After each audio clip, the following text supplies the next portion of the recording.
Praise the lord. దేవుడికి ఇష్టం లేనిది మనం ఎప్పుడూ ఏమీ చేయకుండా ఉండాలి అంటే ఏం చేయాలి? ఆలోచించారు ఎప్పుడైనా? దేవుడికి ఇష్టమైంది మనం చేయాలి అంటే, దేవుడికి ఇష్టంగా మనం బతకాలి అంటే ఏం చేయాలి? సింపుల్. దేవుణ్ణి అందరికంటే ఎక్కువగా ప్రేమించాలి. ప్రేమిస్తున్నాం కదా ఆల్రెడీ అని అనుకోవచ్చు. ప్రేమించడం వేరు, అధికంగా ప్రేమించడం వేరు. ఇప్పుడు మన తల్లిదండ్రుల్ని మనం చాలా ఇష్టపడతాం, చాలా ప్రేమిస్తాం. అందుకే వాళ్ళు బాధపడతారేమోనని కొన్ని పనులు మనం చెయ్యం. అలాగే మన భార్య బిడ్డల్ని చాలా అమితంగా ప్రేమిస్తాం. అందుకే వాళ్ళ గురించి కొన్ని మన అలవాట్లని మార్చుకుంటాం, మన పద్ధతులను మార్చుకుంటాం. వాళ్ళకి ఏది ఇష్టంగా ఉంటుందో దాని ప్రకారంగా నడుచుకోవడానికి ప్రయత్నం చేస్తూ ఉంటాం. అంటే అర్థం ఏంటి? నువ్వు ఎవరినైతే ఎక్కువగా ప్రేమిస్తావో, నువ్వు ఎవరినైతే ఎక్కువగా ఇష్టపడతావో వాళ్ళ కోసం నిన్ను నువ్వు మార్చుకోవడానికి ప్రయత్నం చేస్తూ ఉంటావు.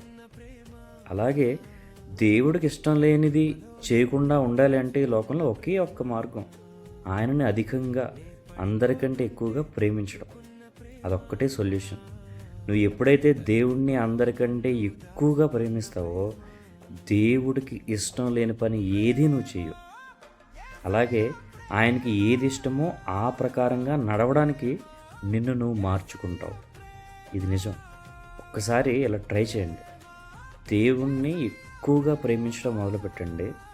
తద్వారా ఆయన ఏ పనులు చేయమన్నాడు, ఏ పనులు చేయొద్దన్నాడో తెలుసుకోండి. దాని ప్రకారం నడవడానికి మీ అంత కృషి మీరు చేయండి. ఖచ్చితంగా ఒకరోజు కాకపోతే ఇంకొక రోజు సక్సెస్ అవుతారు దేవునిలో. ఎందుకంటే దేవుణ్ణి ఎప్పుడైతే మీరు అమితంగా అధికంగా ఇష్టపడతారో పరిశుద్ధాత్మ దేవుడు మీతోనే ఉంటాడు. మీరు చేసే ప్రతి పనిలో మిమ్మల్ని హెచ్చరిస్తూ ఉంటాడు, నడిపిస్తూ ఉంటాడు. కాబట్టి ఈ ప్రపంచంలో నీకు ఎంతమంది ఉన్నా, ఏమీ లేకపోయినా దేవుణ్ణి అందరికంటే ఎక్కువగా ప్రేమించడం, ఇష్టపడడం నేర్చుకో. నీ జీవితం మార్చుకో. Praise the lord.